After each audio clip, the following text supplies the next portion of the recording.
তো আপনি বিকাশ থেকে কিভাবে এই বন্যা দুর্গতদের সাহায্য করবেন বা ডোনেশন করবেন সেটা আপনি সহজেই কিন্তু বিকাশ থেকে করতে পারবেন, কারণ বর্তমান প্রেক্ষাপটে বিভিন্ন জায়গা থেকে বিভিন্ন ধরনের সাহায্য কামনা করতেছে। তো আপনি বুঝতে পারবেন না কে সঠিক কে বেঠিক। তো সেই ক্ষেত্রে আপনি কিন্তু আপনার নিজের বিকাশ থেকেই, আপনার যে বিকাশ অ্যাপস আছে এই অ্যাপস থেকেই কিন্তু আপনি যে কোনো বিশ্বাসযোগ্য প্রতিষ্ঠানকে আপনার যে দানের টাকাটা আপনি কিন্তু এখানে সহজে দিতে পারবেন। তো সেই ক্ষেত্রে বিকাশের যে অ্যাপসটা থাকবে এই অ্যাপসের উপরে একটা প্রেস করে দিবেন।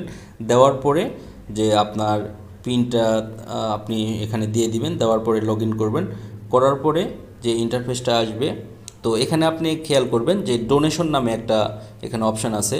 তো যদি আপনি উপরে না দেখতে পারেন, আরও দেখুন যে অপশানটা আছে, এই ড্রপ ডাউনটার উপরে একটা প্রেস করে দিবেন। দেওয়ার পরে কিন্তু আপনি এখানে বাংলাতেই লেখা আছে ডোনেশন, এই ডোনেশনের উপরে একটা প্রেস করে দিবেন। দেওয়ার পরে এখানে বেশ কিছু ভেরিফাইড ডোনেশনের যে অর্গানাইজেশনগুলো আছে, যে সংগঠনগুলো আছে, তাদের এখানে লিস্ট দেওয়া আছে। আপনার ইচ্ছা মতো আপনি কিন্তু যেটা আপনার পছন্দ বা যেটাতে আপনি বিশ্বাসযোগ্য মনে করবেন আপনি সেটাতে কিন্তু আপনার ডোনেশনটা বা দানটা আপনি দিতে পারবেন। তো সেই ক্ষেত্রে আমি এখানে বাংলাদেশ সেনাবাহিনী ত্রাণ তহবিল দেখতে পাচ্ছেন, তারপরে Bangladesh red crescent society, As-Sunnah foundation. তো আমি আসুন্না ফাউন্ডেশনে আমি এখানে ডোনেশনটা দিব।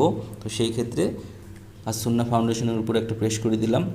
দেওয়ার পরে এখানে একটা ফর্ম চলে আসলো। তো আপনি যদি চান যে আপনার নাম পরিচয় এখানে শেয়ার করবেন না, তাহলে কিন্তু উপরে টিক মার্ক করে দিবেন। আর যদি চান নাম পরিচয় ইমেইল এখানে দিয়ে আপনি আপনার ডোনেশনটা করবেন, আপনি কিন্তু এগুলো ফিল আপ করে দিবেন। তো আমি চাচ্ছি না যে আমার নাম পরিচয়টা দিতে।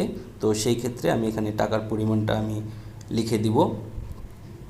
দেওয়ার পরে এখানে আমি রোবট নই একটা টিক মার্ক আছে, এখানে টিক মার্কটা দিয়ে দিবেন।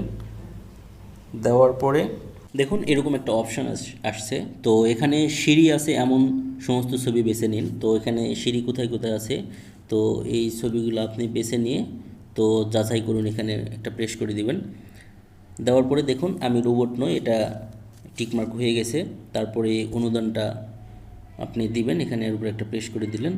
দেওয়ার পরে আপনার যে পিনটা থাকবে এই পিনটা আপনি এখানে দিয়ে দিবেন। দেওয়ার পরে আপনি এই কনফার্ম যে অপশানটা আছে এই কনফার্মের উপরে একটা প্রেস করে দিবেন। দিলেই দেখবেন যে আপনার ডোনেশনটা বা দানটা চলে গিয়েছে। দেখুন আপনার অনুদান সফল হয়েছে, এরকম একটা মেসেজ চলে আসছে। আমার বিকাশ থেকেও টাকাটা অলরেডি কেটে নেওয়া হয়েছে।